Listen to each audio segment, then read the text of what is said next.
मित्रों, आज की कहानी भगवान भोलेनाथ की उस भक्त की कहानी है जो एक मोची का काम करता है, जो जूते चप्पल बनाने का कार्य करता है। मित्रों, यह कहानी, यह प्रसंग बहुत ही ज्ञानवर्धक और भगवान शिव की भक्ति की कहानी है, इसलिए कहानी को पूरा जरूर सुनना। मित्रों, आज की कहानी में आप जानेंगे कि भगवान किसको देते हैं, किससे छीन लेते हैं। इस कहानी को ठीक से समझ लिया तो कई पीढ़ियों तक गरीबी देखने को नहीं मिलेगा। भगवान किसको देते हैं और किससे छीन लेते हैं। मित्रों, भगवान को मानने वाले तो करोड़ों हैं, पर भगवान कितनों को मानते हैं, इसी रहस्य से पर्दा हटा दूंगा। इस वीडियो में सवाल यह है कि क्या भगवान को मानने से भगवान प्रसन्न हो जाते हैं? अगर भगवान को मानने से भगवान प्रसन्न हो जाते हैं तो वे हम पर अपनी कृपा क्यों नहीं बरसाते? क्यों लोग भगवान की कृपा से वंचित रहते हैं? मुझे लगता है कि हम यह समझ ही नहीं पाए हैं कि भगवान हमसे प्रसन्न कब होते हैं और कब नाराज होते हैं। जिस दिन इस बात को समझ लिया, उस दिन भगवान की कृपा आप पर बरसने लगी थी। तो चलिए मित्रों, कहानी बड़े ही मार्मिक है और इस कहानी से आपको कई सवालों के जवाब मिल जाएंगे। मित्रों, यह कहानी है गरीब मोची की। किस तरह उस गरीब मोची को भगवान ने करोड़पति बना दिया। इस कहानी में आपको यह भी सुनने को मिलेगा कि भाई के साथ धोखा करने वालों को ईश्वर कौन सा दंड देते हैं। हमारे शास्त्रों में सबसे बड़ा पाप माना जाता है दूसरों को धोखा देना और अपने ही सगे भाई के साथ हथियाई करना। उसे धोखा देना, उसकी बेईमानी करना, उसका धन हड़प लेना जघन्य अपराध की श्रेणी में आता है। इसके लिए भगवान भी कभी उसे क्षमा नहीं करते। तो चलिए गौर करते हैं इस ज्ञानवर्धक प्रेरणादायक कहानी पर। अगर आप भी मेरे तरह भगवान श्री शिव को सच्चे दिल से मानते हो तो कमेंट में सच्ची श्रद्धा से जय हर हर महादेव जरूर लिखे। दोस्तों, मैं भगवान शिव से प्रार्थना करता हूं कि हे प्रभु भोलेनाथ, जो भी भक्त इस वीडियो को पूरा देखेगा और कमेंट में सच्ची श्रद्धा से हर हर महादेव लिखेगा, उनके घर परिवार को सुख शांति और संपत्ति से भर देना और अपना आशीर्वाद हमेशा उसके ऊपर बनाए रखना।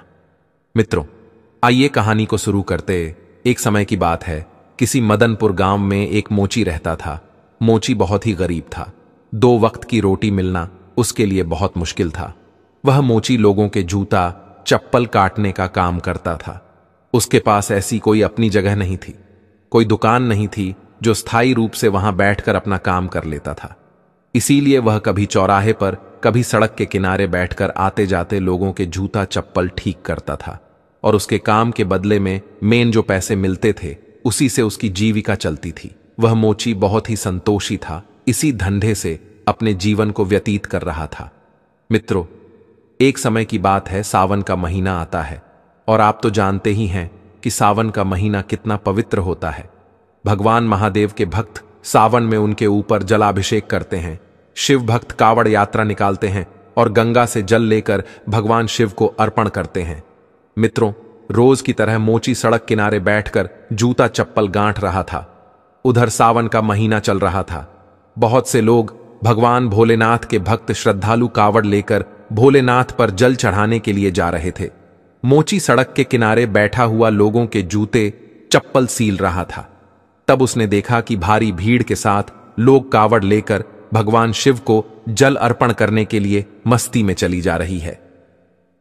मित्र लोगों को भगवान महादेव पर जलाभिषेक करने के लिए जाते हुए देखा तो उस मोची के अंदर में एक भावना उत्पन्न हुई कि मैं भी भगवान शिव के लिए कांवर लेके जाऊंगा और उन पर जलाभिषेक करूंगा। लेकिन वो बेचारा मन मार कर रह गया। सोचने लगा कि मेरे पास तो इतना पैसा ही नहीं है, मैं कांवर कैसे ले जाऊंगा? मैं पूरे दिन कमाता हूं, तब सुबह शाम की रोटी मिल पाती है, फिर कांवर के लिए पैसे कहां से लाऊंगा?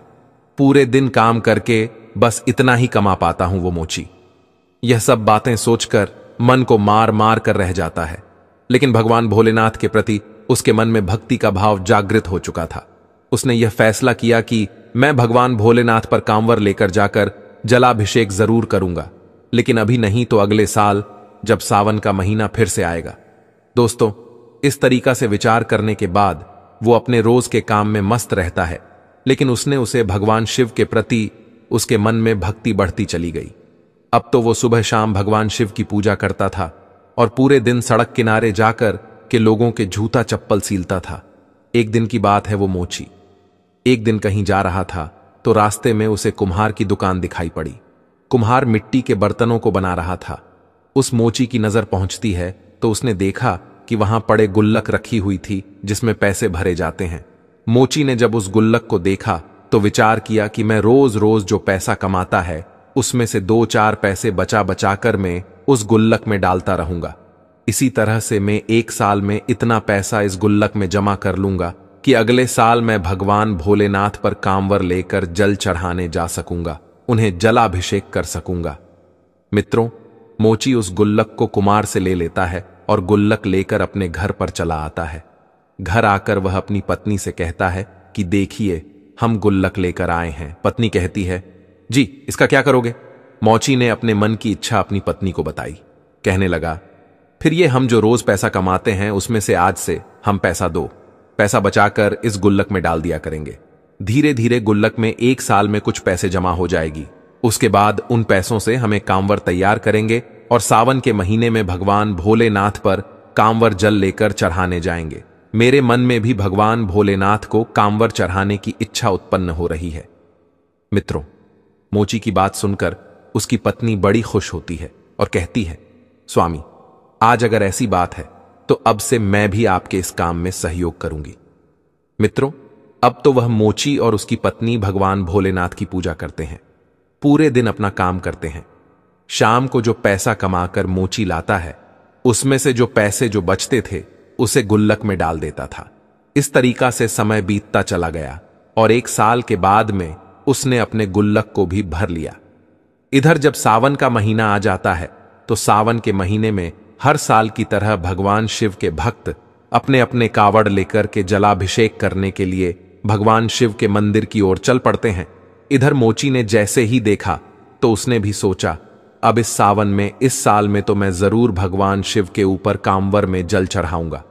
मित्रों, अब वह अपने घर पर चला जाता है और घर पर जाकर के अपनी गुल्लक को तोड़ता है तो उसमें से जो पैसे निकलते हैं उन्हें ले जाकर बाजार से कावड़ तैयार करता है। एक प्यारी सी कावड़ खरीदता है और उसको बहुत अच्छी तरह सजाता है। फिर बड़े भाव के साथ गंगा स्नान करने के लिए जाता है। गंगा स्नान करता है और वहां पर अपने लोटे में जल भरकर उसे अपने कांवर में रखकर भगवान शिव का जलाभिषेक करने के लिए चल पड़ता है। अब तो मित्रों, शिव के मंदिर की ओर वह बड़ा खुश होकर कि शिव का गुणगान करता हुआ मोची चला जा रहा था। कांवर उसने अपने कंधे पर रखी हुई थी और बड़ी ही मस्ती में बड़े भाव के साथ निष्काम भाव से भगवान शिव के मंदिर की ओर चलता चला जा रहा था। मित्रों, आपको बता दें कि उधर भगवान शिव और माता पार्वती यह दृश्य देख रही थीं। कहते हैं, भगवान की नजरों से कोई नहीं बचा है, वो सबको देखते हैं। पर कुछ मूर्ख लोगों को लगता है कि चाहे जितना गलत काम करो, हमें कौन देख रहा है। वे लोग दुनिया वालों से तो डरते हैं पर भगवान से नहीं डरते। वे यह भूल जाते हैं कि कड़-कड़ में व्यापक ईश्वर हमारा हर एक कम देख रहा है। मित्रों, भगवान शिव और माता पार्वती देख रहे थे तो पार्वती जी ने कहा कि हे प्रभु, देखो आपका कितना प्रिय भक्त है। 1 साल से बेचारा इस दिन के लिए पैसा जमा कर रहा था। 1 साल के बाद में पैसा इकट्ठा करके इसने कांवर बनाई है और आपके ऊपर जल चढ़ाने के लिए बड़े भाव के साथ चलता चला जा रहा है। मित्रों, तब भगवान शिव कहते हैं, हे पार्वती, देख तो मैं भी रहा होगा, तुम सही कह रही हूं। यह मेरा भक्त मुझसे मिलने के लिए 1 वर्ष से योजना बना रहा है, एक एक पैसा इकट्ठा कर रहा था। लेकिन अब मैं इस भक्त की परीक्षा लेना चाहता हूं कि मेरा भक्त असली है या नकली। इसके मन में वास्तव में मेरे प्रति आस्था है या फिर ऐसे ही ऊपर से मेरा नाम ले रहा है। मैं देखना चाहता हूं मैं इसके दिल में बसा हुआ हूं कि नहीं। माता पार्वती ने मना किया, हे प्रभु, इसकी परीक्षा मत लो, बेचारा बहुत गरीब है। 1 साल से बेचारे ने पैसा इकट्ठा कर पाया है और आप परीक्षा लेकर उसे और भी ज्यादा दुख दोगे। अगर वह परीक्षा में सफल न हुआ तो बेचारा मन मारकर रह जाएगा और आपके ऊपर जलाभिषेक करने की उसकी इच्छा अधूरी रह जाएगी। भगवान भोलेनाथ कहने लगे, देवी, आप चिंता क्यों करते हैं? हमारे जो भक्त हुआ करते हैं वह सच्चे भक्त होते हैं और मैं उसी वक्त की परीक्षा लेता हूं जिस भक्त को मैं अच्छी तरह से जान लेता हूं। उसके हृदय में जाकर के देख लेता हूं किस भक्त के अंदर हमारे प्रति भक्ति है या नहीं है। इसलिए हमें इसकी परीक्षा जरूर करना चाहिए। पार्वती ने कहा, प्रभु, जैसी आपकी इच्छा। अब मित्रों, मोची तो झूमता हुआ भगवान भोले बाबा का कीर्तन करता हुआ कावड़ लेकर चलता चला जा रहा था। इधर क्या होता है? भोलेनाथ बूढ़े बाबा का भेष बनाते हैं। जिस रास्ते से कांवर जा रही थी, अपने अपने कांवर लेकर उसमें जल लेकर चले जा रहे थे। उसी रास्ते में जाकर के भगवान भोलेनाथ बूढ़े बाबा का वेश बनाकर बैठ जाते हैं। अब तो उस रास्ते से जो भी कांवर वाला निकलता है तो भगवान भोले बाबा उससे पानी मांगते हैं कि भाई मुझे थोड़ा जल पिला दो, मैं बड़ा प्यासा हूं, प्यास की वजह से मेरा दम निकला जा रहा है, कृपया मुझ प्यासे को पानी पिलाकर मेरी जान बचाइए। मित्रों, एक दीनहीन बूढ़े आदमी को देखकर वे कावड़ियां उसे देखते हैं और कहते हैं, कैसा पागल बूढ़ा बैठा हुआ है, कह रहा है जल पिला दो इसे। यह भी नहीं पता कि यह जल हम भगवान शिव पर अभिषेक करने के लिए ले जा रहे। अगर यह जल हम इसे पिला देंगे तो भगवान भोलेनाथ पर हम क्या चढ़ाएंगे? अब यह बूढ़ा मरे तो मर जाए, हमें इससे कोई मतलब नहीं। मित्रों, वहां से जितने भी श्रद्धालु गुजरते हैं, भगवान शिव बूढ़े बाबा के भेष में सबसे पानी का आग्रह करते हैं, मगर कोई भी उन्हें पानी पिलाने के लिए तैयार ना होता है। उधर माता पार्वती भी देख रही थी। इतने लोगों में कोई भी मेरे स्वामी को जल नहीं पिला रहा है। कैसी भक्ति है, मनुष्य का दुख किसी को नजर नहीं आ रहा है। दोस्तों, बहुत देर के बाद में जब वहीं मोची आता है जो भगवान की भक्ति में लीन था, और जैसे ही वो उनके सम्मुख आता है, भगवान के पास से होकर गुजरता है, बूढ़े बाबा के वेश में बैठे हुए भगवान भोलेनाथ उसे रोक लेते हैं और कहते हैं कि बेटा, मैं बहुत प्यासा हूं, प्यास से मेरा दम घट रहा है, अगर मुझे पानी नहीं मिला तो मेरे प्राण निकल जाएंगे, मैं मर जाऊंगा। मैंने कई कावड़ियों से जल मांगा, लेकिन एक बूंद जल किसी ने मुझको नहीं दिया, मैं प्यासा मर रहा हूं। कैसे यह भोलेनाथ के भक्त हैं जो किसी प्यासे को एक घूंट पानी भी नहीं दे सकते? बेटा, बहुत बड़ी मेहरबानी होगी अगर आप हमें यह जल पिला देंगे। तुम जिस लोटे में जल लेकर जा रहे हो, यह जल्द ही मुझे पिला दो तो मेरी जान बच जाएगी।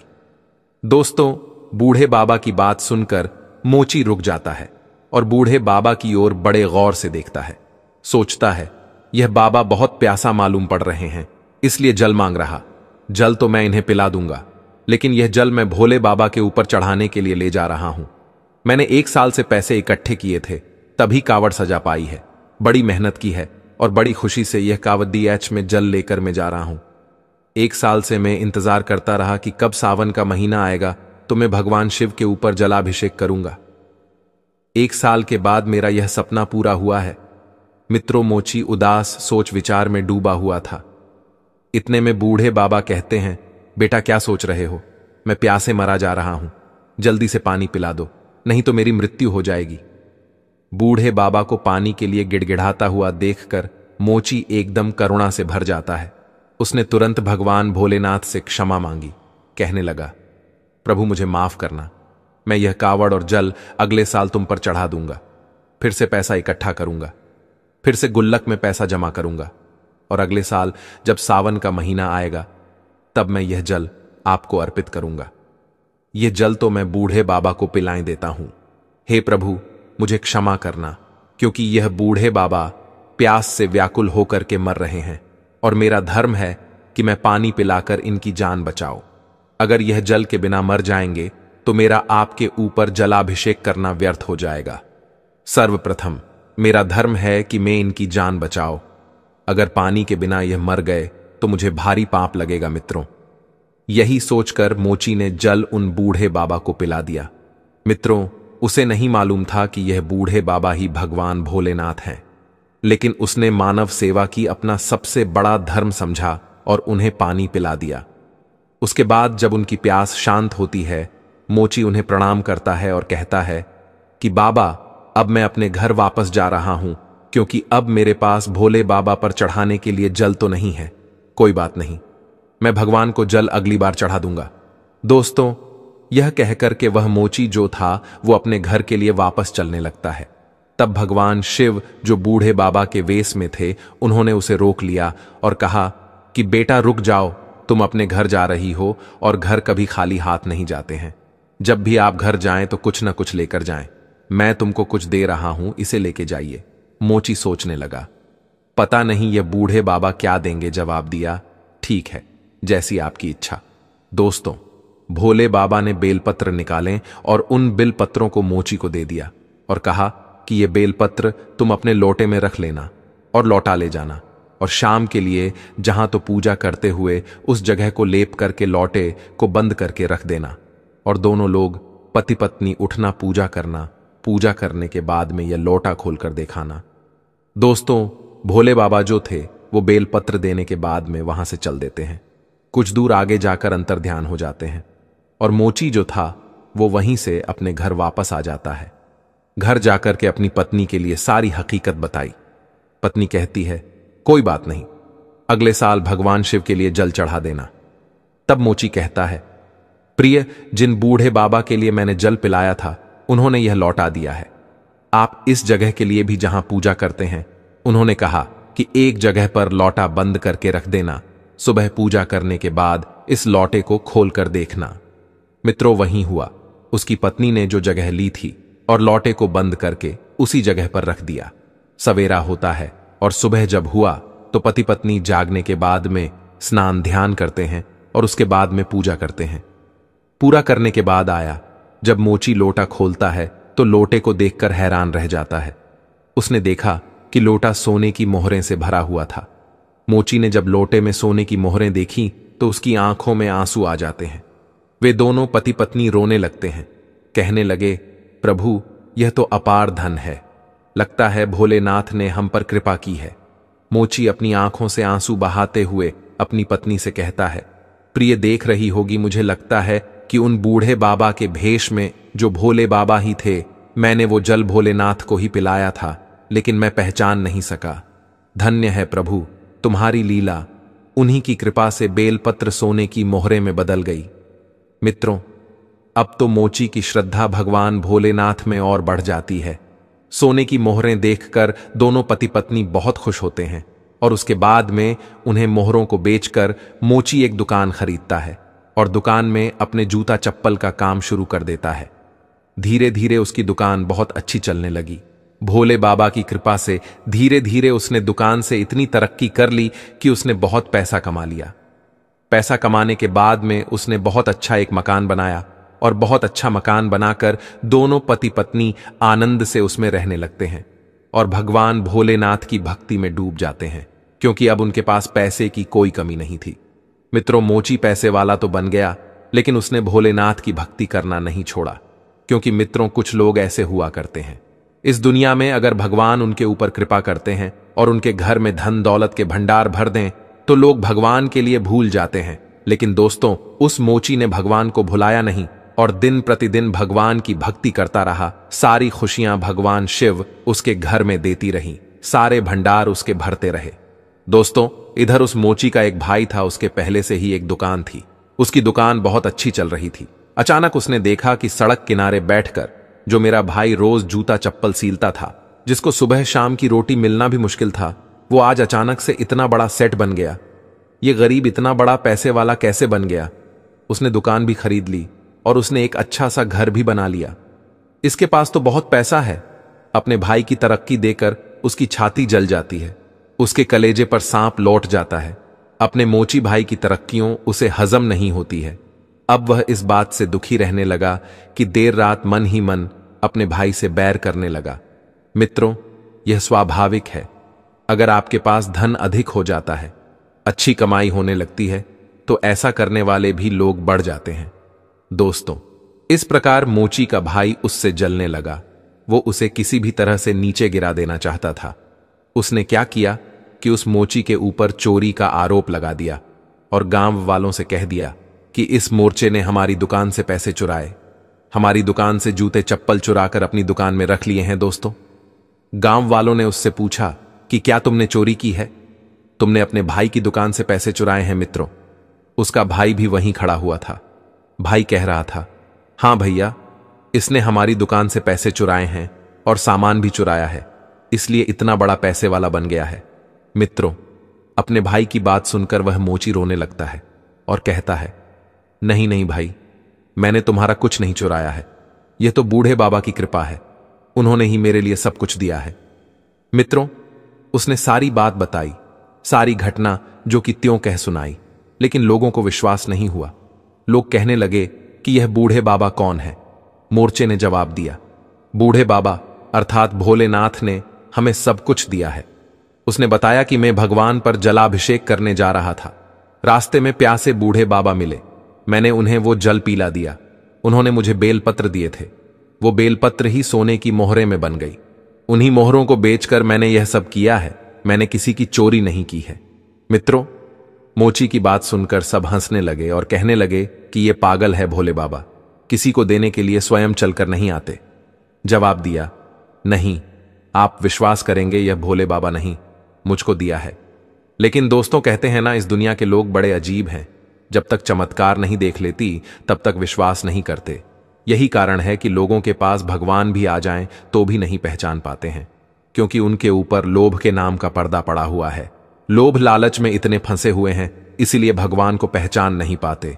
और दोस्तों, यह बात सच है कि जिस इंसान के ऊपर लोभ लालच माया का पर्दा पड़ा हुआ है, माया ने उसे ढक लिया है, तो भगवान अपने रूप में ही क्यों ना आ जाए, तभी लोग उन्हें नहीं पहचान पाएंगे। मित्रों, गांव के लोगों ने कहा, यह मोची हम सबको बेवकूफ बना रहा है। भोले बाबा किसी को आकर के नहीं देती। मित्रों, मोची बहुत रोया। फिर भोले बाबा से शिकायत करता हुआ बोला, हे प्रभु, आपने ये क्या कर दिया? मुझे तो आपने यह धन तो दे दिया और मुझे मिल भी गया। आपकी कृपा से मेरे पास सब कुछ हो गया। यह सब आपका है, आपने दिया है, पर आज मुझे चोर बना दिया गया। इस संसार के लोगों ने मुझे चोर बना दिया है। संसार के लोगों की छोड़ो, मेरे भाई ने ही मुझे चोर बना दिया। इससे अच्छा तो यही होता कि आप मेरे लिए सब कुछ देते ही नहीं, मैं गरीब ही रहता, तो कम से कम मैं चोर तो नहीं बनता। मित्रों, इस तरीका से मोची भोले बाबा को याद करता है और बहुत रोता है। फिर दोस्तों, उसके भाई ने कहा कि देखो भाई, हम ऐसे नहीं मानेंगे। हम पूरे गांव की पंचायत बैठाई, ऐसे नहीं मानने वाला जब पंचायत बुलाई जाएगी तभी अपना अपराध स्वीकार करेगा। मित्रों, अगले दिन उसका भाई पूरे गांव की पंचायत बुलाता है। पंचायत में पूछा कि भाई ये बताओ, तुम्हारा पैसा किसने छुड़ाया? तो उसने बताया कि मेरा मोची भाई चोर है, इसी ने मेरी दुकान का सारा सामान चुरा लिया है। मेरा पैसा चुराकर यह अमीर बन गया है। मुझे मेरा पैसा दिलाइए। ये मेरा भाई वाई कुछ नहीं है, भाई के नाम पर कलंक है। मुझे क्या पता था ये इतना बड़ा चोर है, मेरा सारा पैसा चुरा लेगा। मेरी दुकान से सामान चुराकर इसने अपनी दुकान में रख लिया। पंचों ने मोची से पूछा, क्या यह सब सच है कि तूने पैसा चुराया है? दोस्तों, मोची रोता हुआ हाथ जोड़ करके कहता है कि हे पंच परमेश्वर, मैं आपको परमेश्वर मानता हूं और मैं सच कहता हूं कि मैंने इनकी दुकान से कोई पैसा नहीं चुराया है, न कोई सामान चुराया है। मेरे ऊपर तो बूढ़े बाबा की अर्थात भोले बाबा की कृपा हुई है। जो भी आज हमारे पास है, यह सब भोले बाबा ने दिया है। दोस्तों, उसने पंचों को भी अपनी सारी दास्तान सुनाई, लेकिन फिर भी पंचों के लिए उस पर विश्वास नहीं हुआ, परंतु लोगों को डांटने लगे और कहने लगे, अच्छा, तो अब तो हम पंचों को भी पागल बनाना चाहता है। अरे भोले बाबा किसी को चलकर देने थोड़े ही आते हैं, तू बिल्कुल झूठ बोल रहा है। उसने कहा, नहीं पंच परमेश्वर, मैं सच कह रहा हूं, मुझे भोले बाबा ने दिया है। लेकिन दोस्तों, कोई भी विश्वास नहीं किया। अब तो मोची बड़ा दुखी होता है और भोले बाबा को याद करके रोने लगता है कि हे प्रभु, कैसी लीला है, आज मैं कैसा पहुंच गया है। मेरे भाई ने मुझे फंसा दिया, मैं बहुत बड़ा चोर बन गया। प्रभु, तू ही रक्षा कर सकता है, तू ही मुझे इस कलंक से निकाल सकता है। मित्रों, जब मोची रोता रहता, भोले बाबा को याद करता है, तो दोस्तों क्या होता है कि भोले बाबा वहां पर प्रकट हो जाते हैं।